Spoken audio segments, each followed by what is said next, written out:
사람마다 두려워하는데 사도들로 말미암아 기사와 표적이 많이 나타나니 믿는 사람이 다 함께 있어 모든 물건을 서로 통용하고 또 재산과 소유를 팔아 각 사람의 필요를 따라 나눠주며 날마다 마음을 같이하여 성전에 모이기를 힘쓰고 집에서 떡을 떼며 기쁨과 순전한 마음으로 음식을 먹고 하나님을 찬미하며 또 온 백성에게 칭송을 받으니 주께서 구원받는 사람을 날마다 더하게 하시니라. 아멘.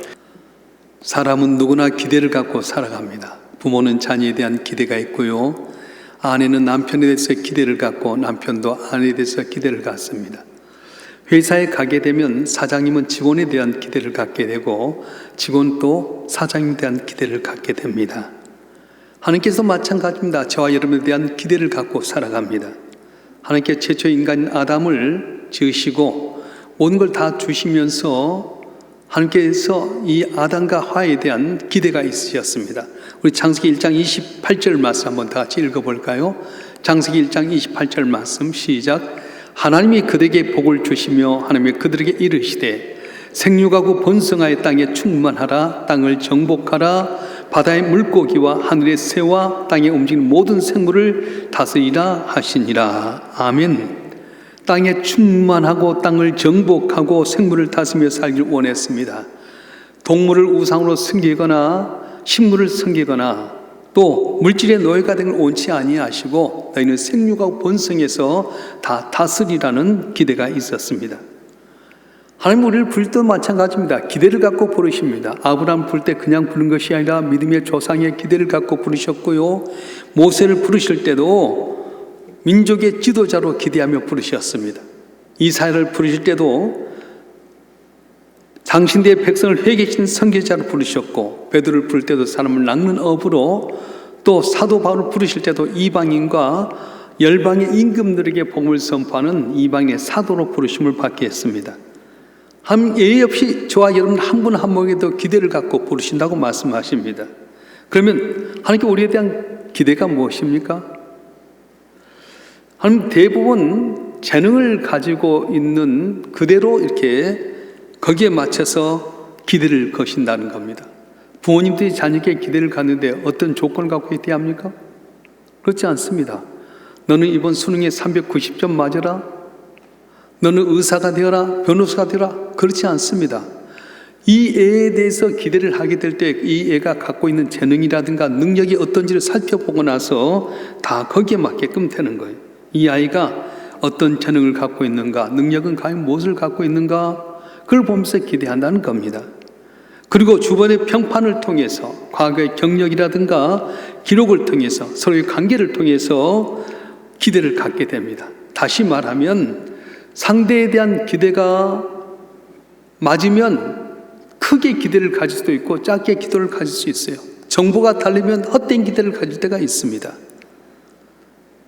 세상 사람들은 잘못된 기대를 할 때가 많은데 하나님은 정확하게 우리를 아십니다. 내가 공부를 해야 될 사람인지 운동을 해야 될 사람 주님이 아신다는 거예요. 이 사람 목사가 돼야 될지 공무원이 돼야 될지 다 알고 맡기신다고 말씀하신 거예요. 자, 그런데 우리가 하나님께 맡겨진 재능이 있다면 하나님 의지하고 살 텐데 많은 사람들이 하나님 의지하지 않고 자기 힘이나 방법으로 노력할 때가 많습니다. 내가 노력한다고 다 되던가요? 요한복음 4장에 보면 재미있는 이야기가 나오는데요. 예수께서 유대 땅에서 갈릴리로 가면서 사마리아 측을 지나가게 됩니다. 수가라고 하는 성에 들어갔을 때에 한 여인을 만나서 대화를 나누게 되는데 이 여인은 남편이 5이나 있었는데 만족하지 못하고 6번째 남자가 사는 거예요. 근데 우리는 그 당시에 이 여자가 남편이 5이나 있었다? 지금 남편도 다른 남자다?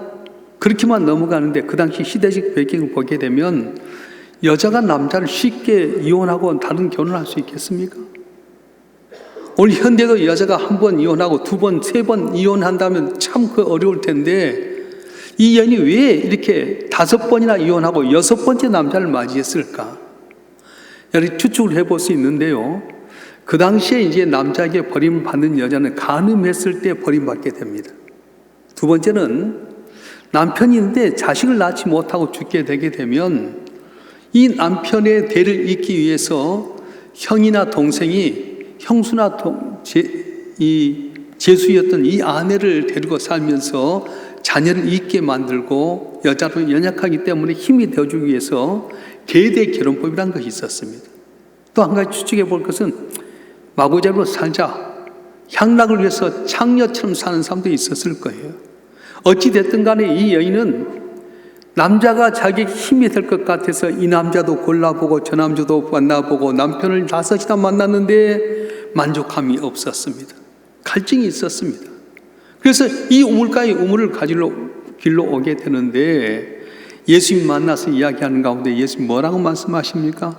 우리 한번 읽어볼까요? 요한복음 4장 13절 14절 말씀 한번 읽어보겠습니다.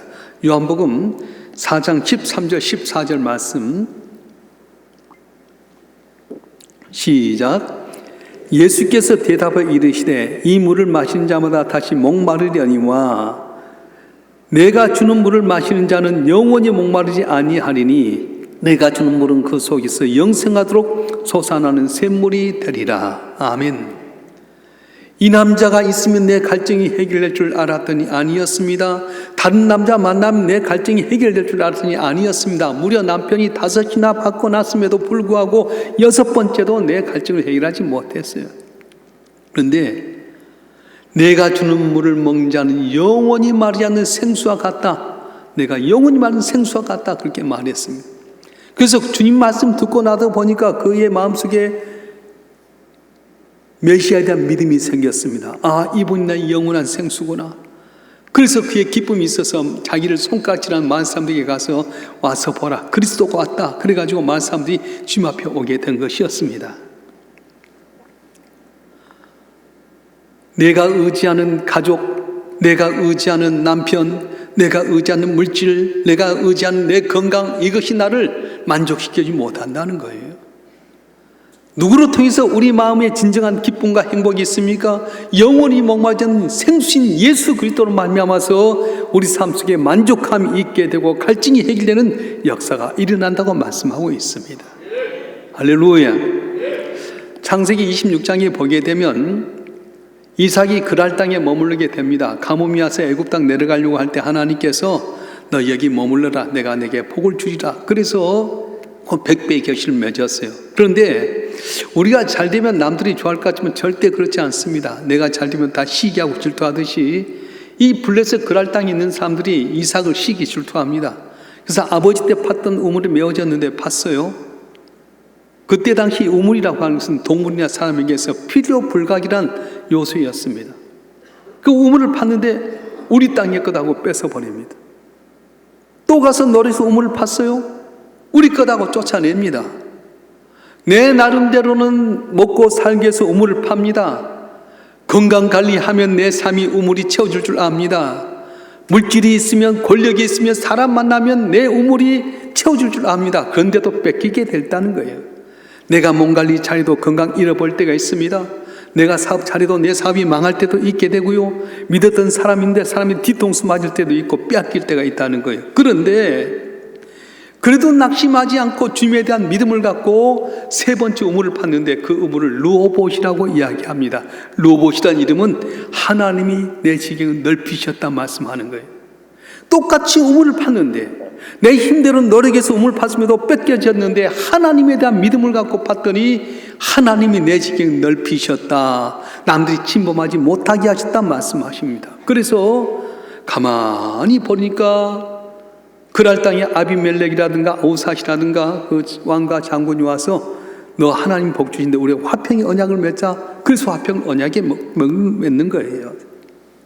사랑하는 성도 여러분, 내가 노력한다고 내 가정이 평안해지지 않습니다. 내 몸 관리 헬스한다고 내 몸 건강하지 않습니다.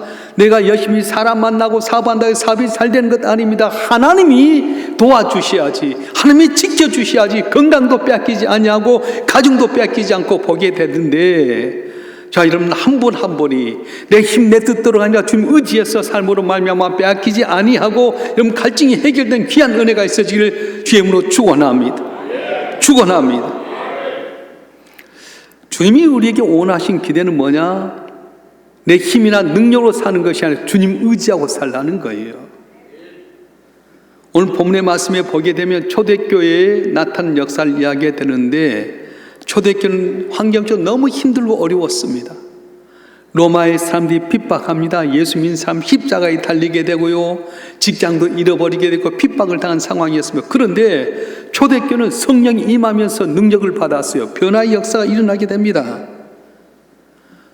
그렇게 핍박받고 어려운 가운데 교회가 부흥해졌습니다. 능력이 나타납니다. 근데 오늘 우리는 어떻습니까? 환경이 너무도 좋습니다. 한 집에서 차가 한두 대는 기본이고요, 교회 나올 때도 여러분 다 올 수 있게끔 차량을 대절하고요, 더우면 덥다고 에어컨 틀어주죠, 추우면 춥다고 온풍기 틀어주지요. 우리 같이 좋은 환경이 어디 있습니까? 한국교회가 얼마나 복을 받았어. 그런데도 불구하고 오늘날 한국교회는 능력이 없습니다. 칭찬받는 게 지탄의 대상이 되고 말았습니다. 왜요? 성령이 역사하지 아니하니까, 기대로 살지 않기 때문에 어렵게 되었습니다. 자, 그러면 오늘 창립 27주년으로 27살 된 청년의 나이가 되었는데 우리에 대한 하나님의 기대가 무엇일까요? 그것은 내가 초대교회처럼 됐으면 좋겠다는 기대예요. 자, 그러면 초대교회는 어떤 모습이었습니까? 첫째는 성령 충만한 교회였습니다. 따라서 합시다. 성령 충만한 교회. 제가 어렸을 때만 해도 1960년대, 70년대, 80년대만 해도 성령 충만했습니다.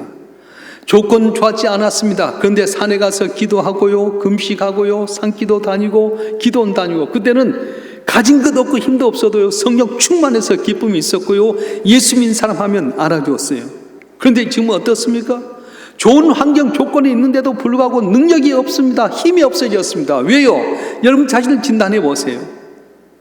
우리가 해년마다 나라에서 건강검진하게 되는데, 건강검진 받을 때 어때요? 병이 걸려서 갑니까? 아니면 병 가기 전에 가는 겁니까?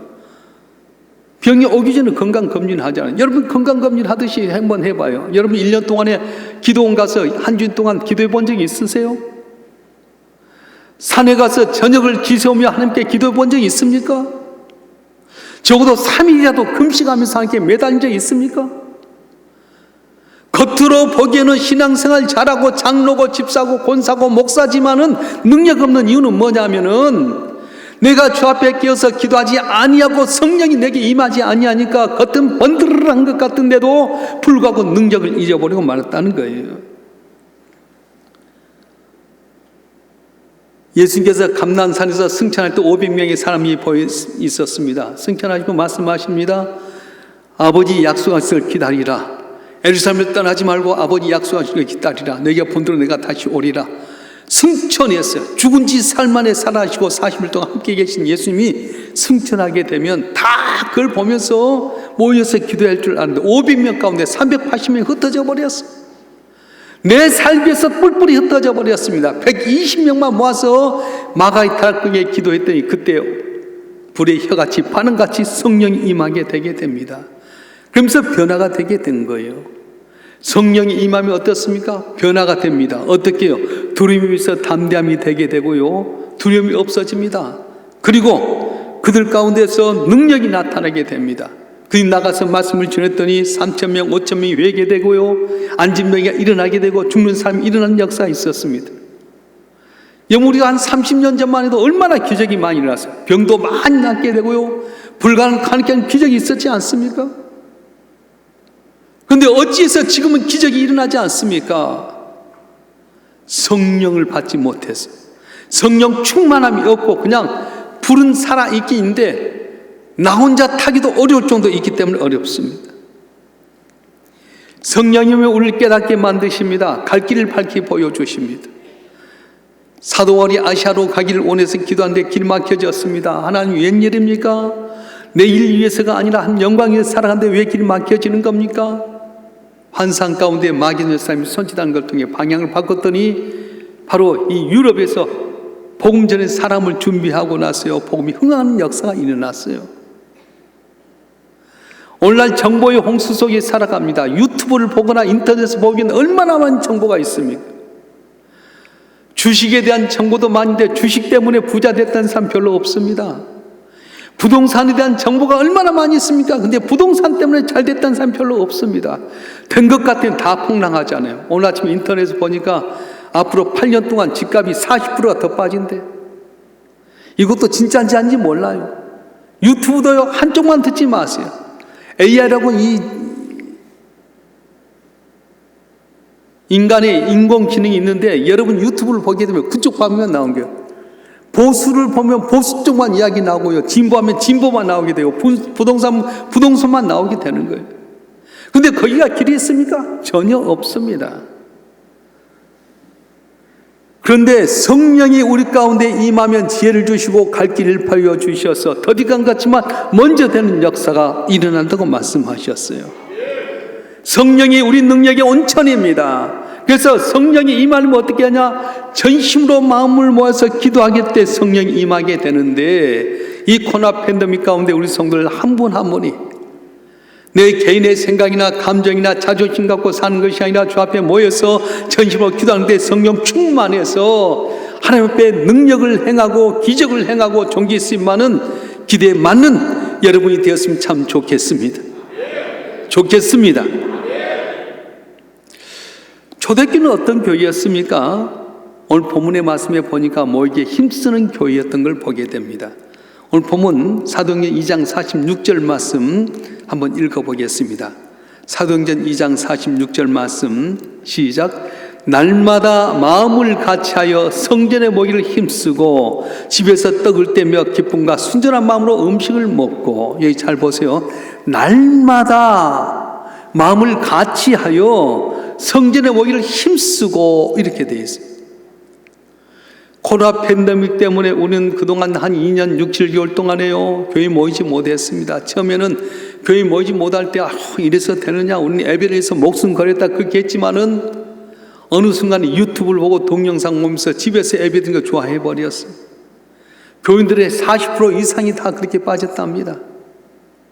그런데 어떻습니까? 능력을 잃어버린 거예요. 초대교회는 얼마나 많은 핍박과 어려움이 있었습니까? 그럼에도 불구하고 그들은 그 교회 못 나가게 한데도 불구하고 얼마나 열심히 하냐? 날마다 마음을 같이하여 성전에 모이기를 힘썼더니 성령이 역사해 주시고 능력이 나타나고 남이 쉽게 보지 못한 놀라운 역사가 일어났다고 말씀하는 거예요. 할렐루야.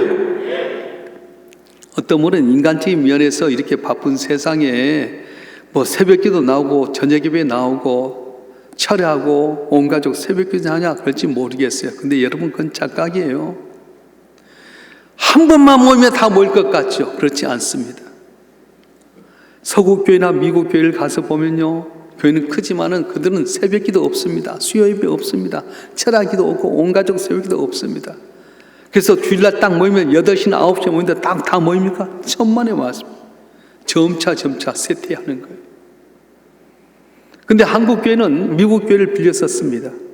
그래서 그들이 8시나 9시에 예배 드리면 우리는 오후 12시나 1시, 2시 예배를 드려요. 근데 한국 사람이 얼마나 열심히 합니까? 새벽 기도 하지요. 멀리서부터 모여서 1시간, 2시간 차 타고 와서 새벽 기도 하고 철회하고 저녁 예배 드리고. 근데 놀라운 것은요, 그렇게 하니까 성령의 역사가 더 부흥하게 되고 결국은 미국 교회들 다 사버린 거예요.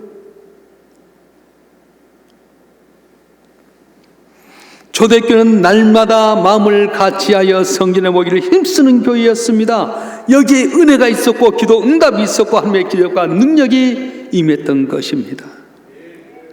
그런데 내가 성전에 모이든 열심히 식어지게 되게 되면 나도 모르게 하나님과 멀어지게 됩니다. 능력도 잃어버리게 됩니다. 그래서 우리는 어떻게 해야 됩니까?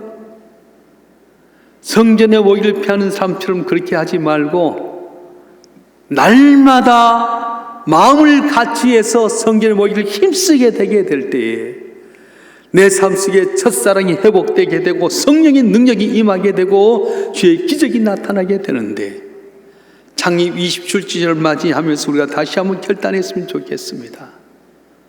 물론 유튜브나 인터넷을 볼 수밖에 없는 형편이 있을 수 있어요. 병원에 입원했다든가 멀리 출장을 가게 되면 못 오니까 인터넷이나든가 유튜브를 볼 수 있어요. 그러나 그런 경우가 아니라면 하나 모이는데 능력이 나타나는 것처럼 자, 여러분 한 분 한 분이 성전에 모일 때에 능력이 나타나고 기적이 나타나는 귀한 은혜가 있어질 줄 믿습니다.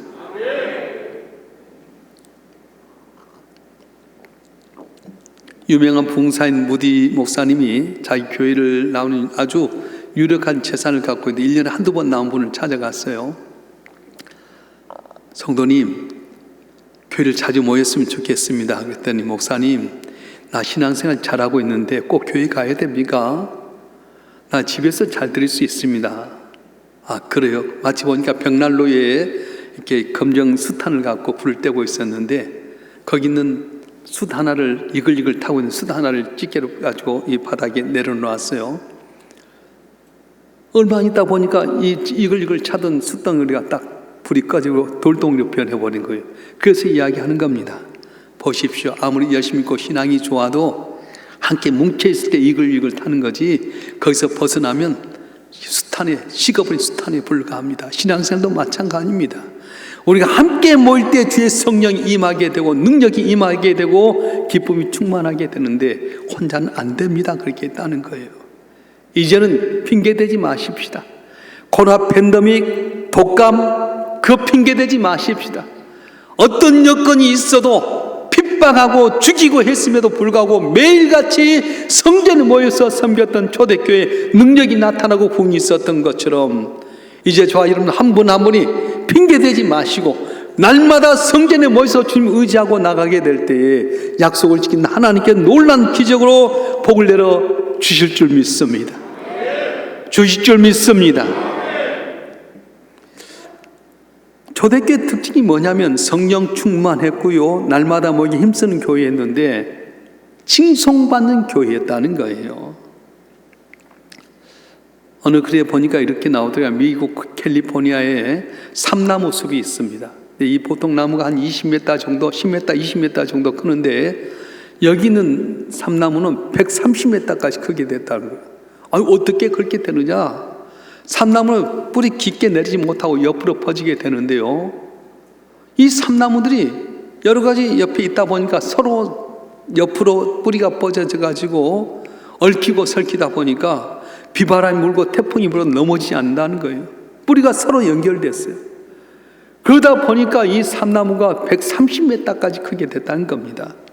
이 삼나무의 이야기가 뭘 우리에게 가르쳐 줍니까? 함께하면 할수록 놀라운 일이 생긴다고 하는 겁니다. 이것이 함께하는 힘인 것입니다. 초대교회 성도들은 무지막지한 로마의 핍박 속에 굴하지 않고 복음을 증거할 수 있었던 이유가 바로 함께하는 정신 때문이었습니다. 초대교회 성도는 언제나 혼자 정신으로 하지 않았습니다. 함께하는 정신으로 했더니 놀라운 역사가 일어났는데 우리 47절 말씀 읽어볼까요? 사도행전 2장 47절 말씀 다시 한번 읽겠습니다. 시작. 하나님을 찬미하며 또 온 백성의 칭송을 받으니 주께서 구원받는 사람을 날마다 더하게 하시니라. 아멘. 예루살렘 교회에 어떤 일이 일어났습니까? 서로 모이기를 좋아했어요. 가지고 있는 것을 나누고 서로 사랑하고 칭찬하고 남을 나보다 더 낫게 여기고 그러다 보니까 기쁨이 있었습니다. 이 기쁨이 있는 것 때문에 사람들이 거기에 모아들게 시작하고 칭찬받는 역사가 있다는 거예요. 지난주부터 우리 교회가 식당을 운영하면서 교인들 많은 분들이 아이고 이제 회복될 것 같다 그러더라고요. 밥을 먹으니까 좋더라고요. 그동안 코로나 때문에 마스크 쓰고 밥 못 먹게 해서 막 로비에서 김밥도 팔기도 하고 토스트도 팔았는데요. 봉사단이 한 30명 정도가 모아서 밥을 만들고 하니까 너무 기쁜 거예요. 맛도 더 있어진 것 같아요. 옛날에는 할 때 구역별로 나누니까 억지로 하고요, 빠지고 하니까 힘이 파였잖아요. 근데 이번 봉사단은 자원해서 하는 거예요. 근데 김치도 깍두기 끝내주고요. 똑같은데 나는 곤지암 경기도 광주에 곤지암 가면 거기 소머리국밥이 유명하잖아요. 근데 나는 먹어보니까 우리 그게 더 좋은 것 같아. 왜냐하면 기쁨으로 하잖아요. 자원해서 하잖아요. 즐겁게 하잖아요. 그러다 보니까 너무 좋은 거예요. 우리 남자 안수 집사님들, 장로님 집사님들이 다 설거지하게 되고요. 아낙네들은 또 밥을 만들고요. 야, 이게 좋더라고. 나만 위해서 개인적으로 살다 보면 기쁨이 없는데 서로 만나기를 좋아하고 성도의 교제를 나누고 칭찬하고 자랑하고 나보다 더 낫게 여기니까 초대교회 소문이 나서 모이던 심령이 많아지게 되게 되고 주의 능력이 나타난다고 말씀하는 겁니다. 사랑하는 성도 여러분, 오늘 우리 교회들은 어떻습니까? 주님의 사랑으로 모이게 힘쓰고 기쁨과 순수한 마음으로 음식 먹고 사랑의 교제를 나누어야 되는데 아직도 알령한 자존심 때문에 자기 감정 때문에 여러 가지 자기 생각 때문에 모이지 않고 내 마음 때문에 불평하고 불만하다 보니까 결국은 교회 나도 재미가 없게 되고요, 은혜가 없게 되고요, 칭송받는 것이 아니라 지탄의 대상이 되고 말았습니다. 여러분, 교회는 무슨 핑계든 싸워서는 안 됩니다. 싸우는 건 사탄이 역사하는 겁니다. 주님은 말씀하십니다. 서로 사랑해라, 용서해라, 섬겨라, 겸손하라고 말씀했습니다. 말씀대로 살지 아니하니까 싸움이 나타나게 되고요, 교회가 저러니 어쩌니 불평불만이 나오게 되고요, 능력을 잃어버리고 만 거예요. 자, 여러분, 한 분 한 분 내 생각과 내 상식, 내 경험 다 내려놓고 주의 말씀대로 사실 주님으로 축원합니다. 그러할 때 하나님께서 원하신 삶을 살 수 있습니다. 우리 일삼육회 27년 동안 오는 가운데 하나님의 귀한 은혜도 있었고 여러분 한 분 한 분의 성김도 있었습니다. 근데 여기서 멈춰버리면 안 됩니다. 지금 우리가 기대하는 것인데 뭡니까? 칭송받는 교회. 그럼 어떻게 해야 됩니까? 모여서 기도할 때 성령이 충만하는 교회, 날마다 모이게 힘써서 성전에 모일 때 기적이 나타나는 교회, 특별히 성도의 교제를 통해 칭찬하고 자랑 나보다 나답게 여기고 유무상통하게 될 때 칭찬받게 돼서 수가 많이 모았던 초대교회처럼 우리 교회가 앞으로 28년을 향해 나가게 될 때 이런 기적의 역사가 여러분 가운데 우리 교회 가운데 일어나서 하나님 마음의 기쁨이 되는 우리 교회가 되었으면 참 좋겠습니다. 기도하겠습니다.